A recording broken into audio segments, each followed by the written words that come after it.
Let's talk money.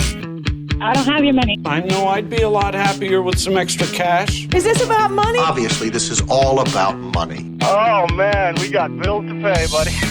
With practical tips and a focus on scripture, let's talk money. With Dave and Reb. From More Than Enough. Real conversations about money for real people. Let's talk money. Are you ready to talk money, Reb? I'm ready to talk money.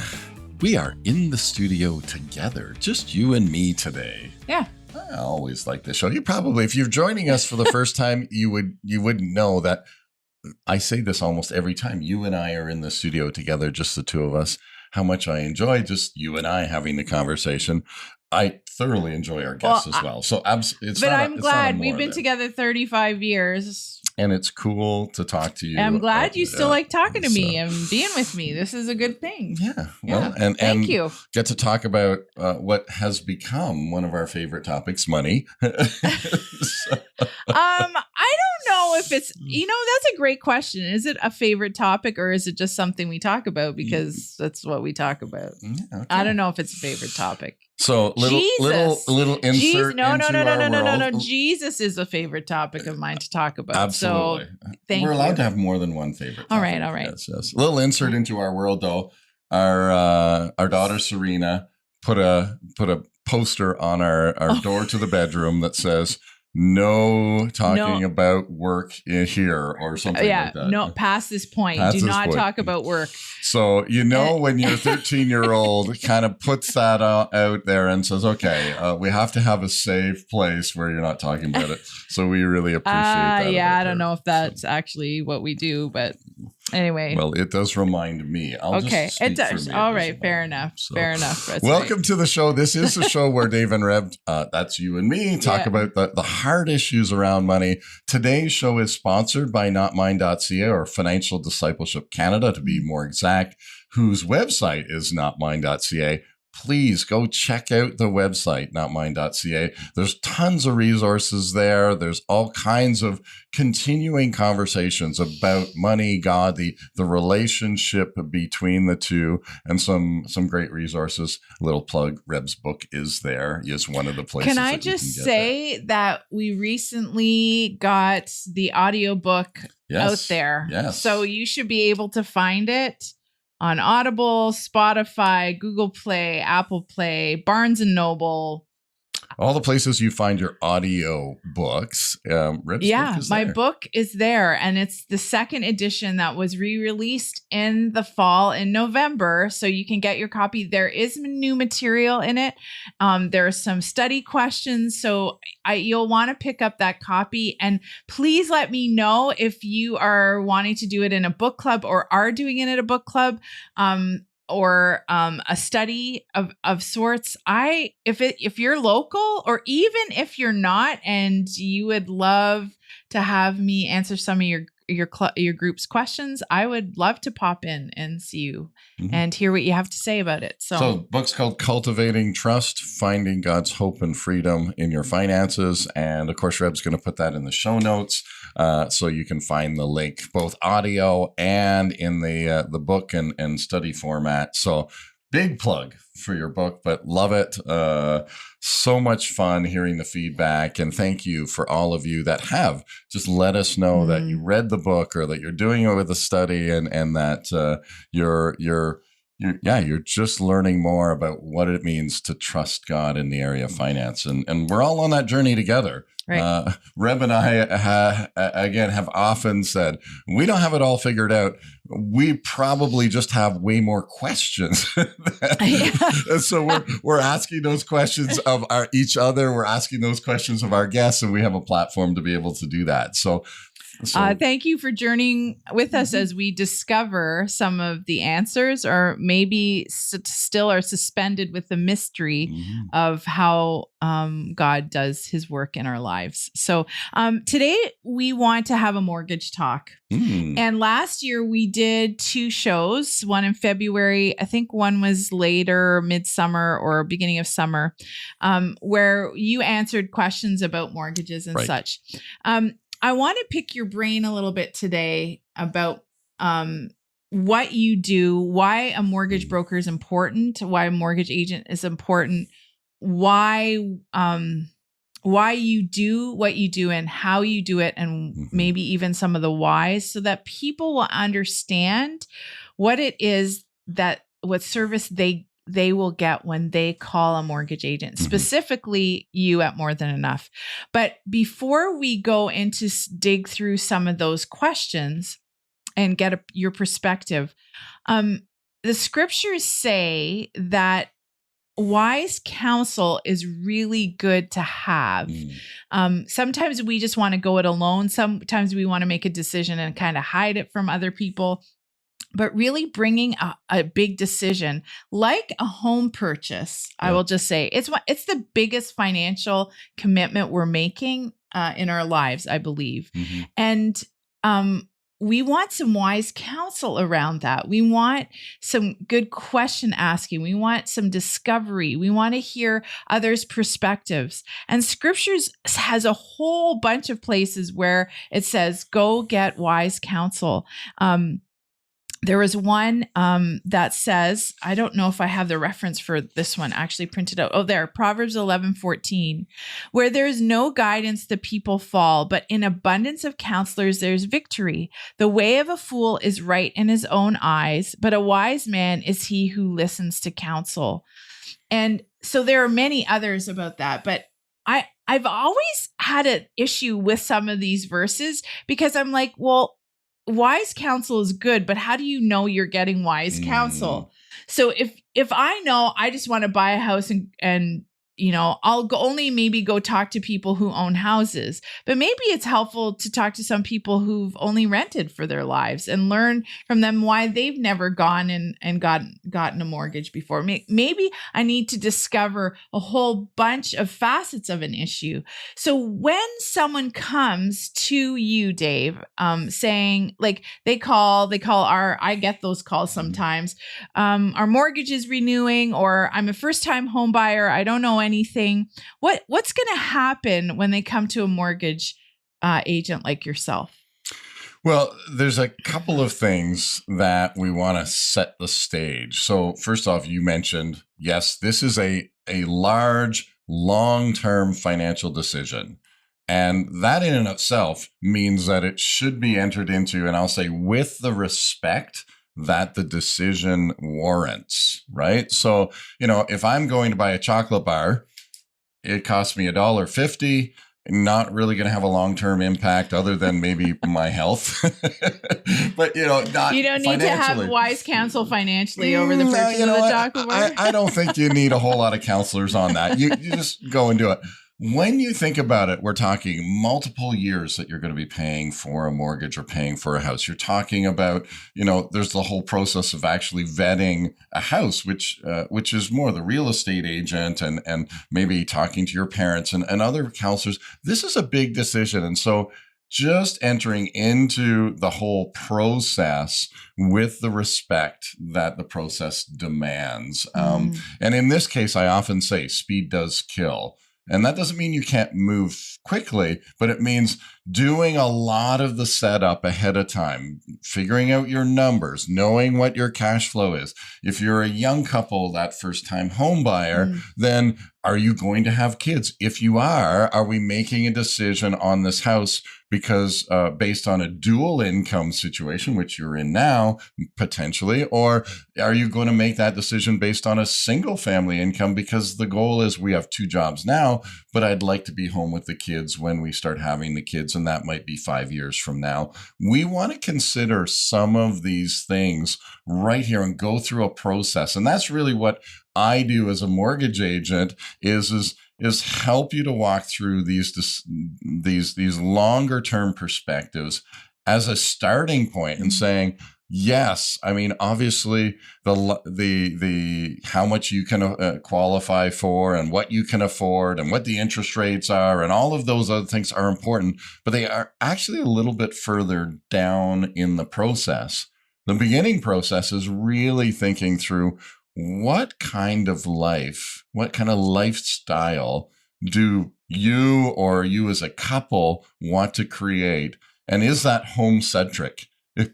is it wrapped around the size or the what your home is? Or is it more like, well, we actually would like to be out and about, maybe do some more traveling. We like traveling again. Then some of these decisions, even though the outside pressure says, oh, you should always own a home. Oh, you should. And there may be counselors who will have that advice, and listening to those counselors, and then coming back to, if you're a couple, working through what is the right decision for us. And that does mean maybe listening to somebody who, didn't do it right and had their house foreclosed on them. Well, that's probably a story actually you might want to hear, because we can learn from that. And then also, looking at someone who has done well and paid off their mortgage in relatively short time. How did you do that? And maybe that's an important thing for you to be able to do that. And so that's the first step in the process. It's not actually the nuts and bolts. It's really knowing what kind of life do you want to create with the resources that you have. And how does this big thing, this big purchase of a house, how is that going to impact that? And really starting from that perspective. So as a mortgage agent, that's really where I start. And again, it sounds really technical, but often it's just like, hey, what are your plans for the next 5 to 10 years? Like, have you thought through that? Are you going to have kids? Are you not going to have kids? Or do you have kids already? Again, just going through some of those questions as we start the process of actually seeing what, in the end, what do you qualify for?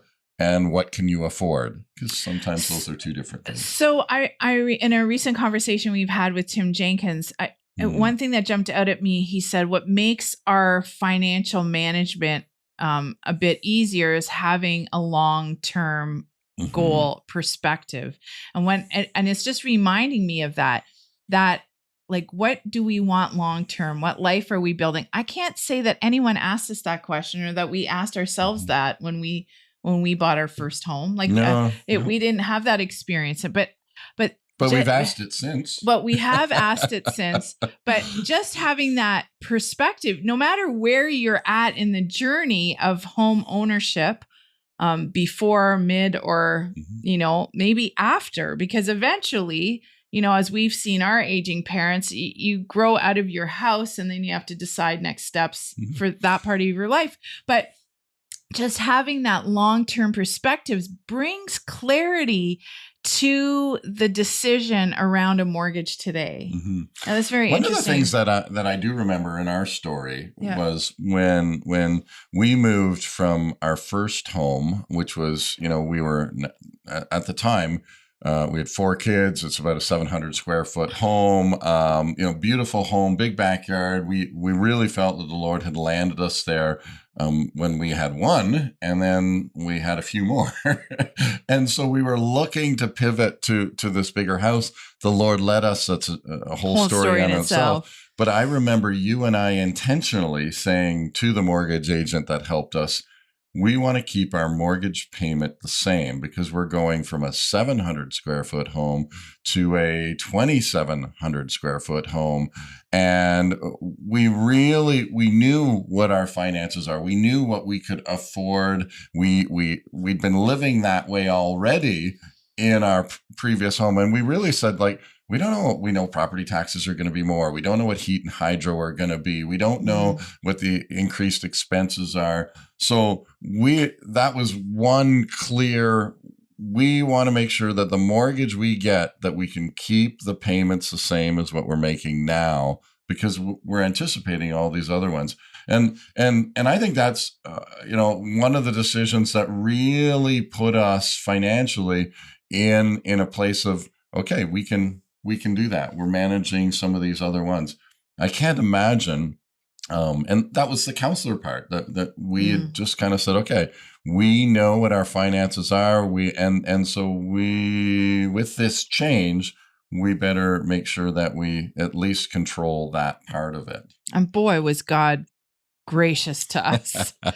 I'm just thinking about all these aspects that we decisions we made, and we didn't always know what decision we were making, and that it was a good one, because it's God's grace to us, really. I'm sitting here thinking that this morning, but now you are one of those people who can give some wise counsel. So I don't know if we want to talk about this. Like, people call and say, well, I just want, guess what they're going to say? I just kind of want, I wish I had feedback this morning from the audience. What do you think people say when they call Dave? I just want the best rate. Sure. Yeah. And what do you say to that? We all want the best rate. So like, that's, it really is. Of course, we all want the best rate. But the problem is, and here's the difficulty is that the best rate that you can get may not be the same rate as your friend or neighbor or colleague can get. And that's because you have a different borrowing profile than your friend or neighbor. Different mortgage products have different rates. And let me give you the really easy example. If you are getting a 5-year fixed mortgage, it is a different rate than a 3-year fixed mortgage. They're just different. The product offering is different, and so the rate is different. Now, you might have exactly the same borrowing profile as your neighbor, and they go, oh, I got to name the rate. And you go, oh, man, I'm going to go see Dave and see if I can get that rate. What you didn't ask them was that a 5-year or a 3-year, right? And so you come to me and say, Dave, I want that rate that he got. And I'm like, well, I don't know. What does he get? Like, what product is he getting? What is, how long is the term? Is it an open term or a closed term? What we hear sometimes from advertising from lending institutions is come in, apply now, click the button. You'll find out in 20 minutes if you can get that. Sometimes 60 seconds. 60 seconds. Oh, we'll get that for you. But it's not as simple as it appears all the time, because as you just said, there are nuances to that rate, why a person can get it. And we sometimes hear people just say, well, I can go to the bank and get this. And then you're like, okay, well then go to the bank and go get it. And that may be true. And right? it might be true. But then sometimes people come back and say, oh, that actually wasn't what we thought it was going to be. Because the product is maybe, as you say, when you say mortgage product, what does that basically mean? The kind of package of lending you get? So, again, think of your mortgage as, it's in the same genre as say, a pair of shoes. So if I go into a shoe store, I might see 150 different kinds of shoes, all with different prices, but the same size. So I can go into the shoe store and I'm not complaining that, oh, this shoe is $100 and this shoe's $50, but they both fit my feet. So why the difference?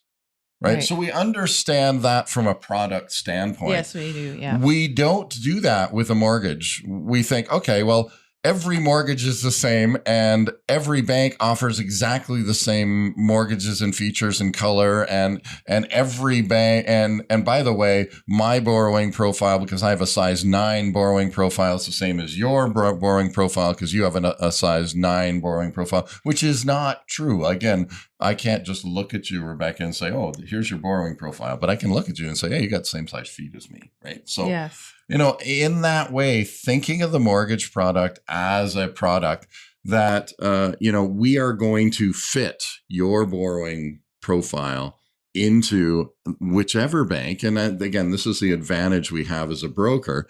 I have access to about 35 different banks. So all of those banks have multiple mortgage products. And so I'm going to fit your borrowing profile with their lending profile within the products that they get. And so sometimes there'll be 2 or 3 banks that will, in a sense, have very comparable products, and you fit them all. Well, then you get a choice. Do you want to go with this bank or that bank? Do you want to go with it? Again, what color do you want? But essentially, it's the same product. And right? You advise on those things. And so we help you. We present that. We go, okay, here's the options. And the other part of this is as a broker, I am matching your borrowing profile up with those banks. If you were to do it yourself, then you would have to visit all those banks, go through the application process with all of those banks. You would have to get experience in all the nuances that make each bank unique, and some of the product offerings that they have that are here now and gone tomorrow, and these kind of things. So that's my job as a broker, is actually to know all of that. So you come to me, and then essentially together we go out and we go shopping. Now I do all the work behind the scenes, so it's not like you travel along with me, but I match up your borrowing profile with the bank, and then we come back and we present it and say, hey, okay, here's a bank, or here's two banks. To be honest, more often than not, there are a number of banks that we can match up, and so then we look at those finer details. How much extra can you put down on the mortgage? What is their online profile? Like, do they have one or not? Not every bank has one. And what's the convenience for you? So I have two thoughts in my head going around, so I want to address them. One is when a person goes to their bank, right, they don't have access though to all 35. So that is one. If that is of interest to people who are listening, if you want a variety, if you want to, have a bigger pond to fish in than your one local bank, because they aren't an RBC agent isn't going to be looking at TD or Scotiabank. They're going to be looking in their own RBC pool. Yeah, to stick with the shoe metaphor. Yeah. If I really like Nike, like I like the brand. Well, let's do Doc Martens. I like Doc Martens. Okay, you like Doc Martens. I'm always going to get a pair of. So you're going to go to the Doc Martens store, yeah, and you will be serviced well at Doc Martens because you are. Because I like the product, great. I like the shoe, and that's great. Yes. I don't know what the comparison with Doc Marten is, which is why I was going to use Nike. Okay. But anyway, it doesn't matter. But you don't go to a Nike store to shop for your Doc Martens, but you can get shoes and boots in the same in both stores. Yes. And this is. So as a broker, essentially, and again, this is the other part, is I really do get to work for you. I get to give you all the information. And to be honest, I don't care if you like Nikes or you like Doc Martens. I don't even care if they look good on you or not. If the product is the one that meets your need and your preference, then we'll go with that. Now, I might educate you a little bit on some of the nuances, and maybe I might recommend a different product or a different bank because you did not know that Adidas made those kind of shoes. And you're like, oh, or, So, again, not taking that shoe metaphor too much, but sticking to the idea that different banks have different products, and you're not doing this every day. You're doing this once every 5 years. How many houses do you buy? Right. Yeah. And so it's interesting. Yeah. I've helped 150 people in the last year buy houses. So I've done this 150 times just in the last year. And so I have a little bit more experience on what are the things that are available out. Again, this is my job. Right. And if you ever talk to a really passionate shoe salesman, they will know all about all the different shoes that are out there and why theirs are the best and all of that. It's exactly the same here. But I get to work for you. I don't work for any one bank. I don't work for any one financial institution. And the good thing about that is that I actually do get my pay from placing a mortgage with those. I was just going to ask you, because what happens, we've seen this happen before. People say, well, how do you get paid? The pay comes from the commission off of the actual them doing the deal with you through the lending institution, right? Correct. Yeah. Okay. Right. So if you come to a mortgage broker and you decide not to go with that person, in the end, that actually means the mortgage agent, in your case, you've spent 10 hours doing the job, and then in the end, we don't get paid until the mortgage funds. Right. So correct. you wouldn't get paid at all. So there's a couple of things there, right? So number one, as a mortgage agent, we are licensed, we are professionals, we have to follow continuing education courses. This is our career as a mortgage agent. If you walk into the bank, more often than not, you are going to get the entry level employee. And I'm not saying this, I'm saying this a little bit generally, but generally the advisors that you meet, they're trained in financial advising. They're not trained in mortgages at most of the financial institutions where you can go in. And so getting some of that advice and getting some of that, you actually have to go to the next level. The underwriting centers that are in behind the scenes, those are the people that are actually doing the work.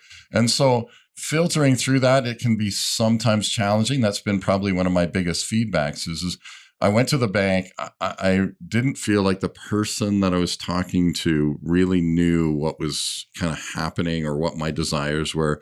And that's probably true because they're not trained as much as we are in terms of how we do what we do. The second thing is that, they work for the bank. Their interest is for the bank. They actually are whether you fund with them or not, they're still getting paid at the end of the day. And so, for us as brokers, we want the best for you. We want you to, in fact, that's how we make our business. We want you to refer your friends, your sons, your daughters, and introduce us to them so that we can serve them in the same way that we've served you. So we wanted to talk about all of this today. There's way more questions that I have, but just, do you like what you do? I really do. Helping people make one of the largest investment decisions of their life, and helping to navigate that and setting them on a course that I know for the long term, they are going to be financially healthy. It is the single biggest line item that you make in your finances, and helping people to make that in a way that helps them create the life that they want to live. It's certainly satisfying. I know for my colleagues, that's why we do what we do. That's why we do. And you can see a lot of joy happening, and you can also bring a lot of peace in this time. So thanks for answering my questions.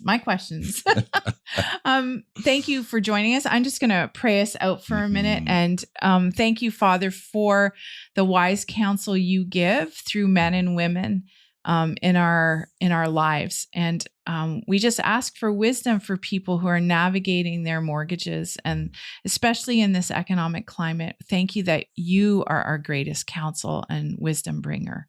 And I pray this in Jesus' name. Amen. Well, thanks for asking, Reb.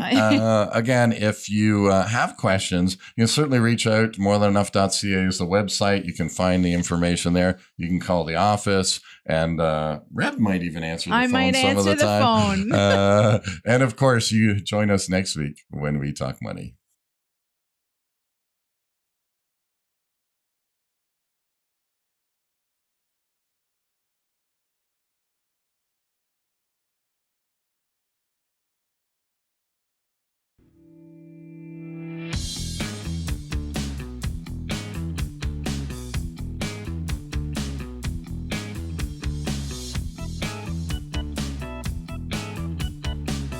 Let's Talk Money is a division of More Than Enough Financial Fitness, where God is transforming hearts and bringing hope for today and freedom for tomorrow. For more information or to comment on today's show, please visit morethanenough.ca.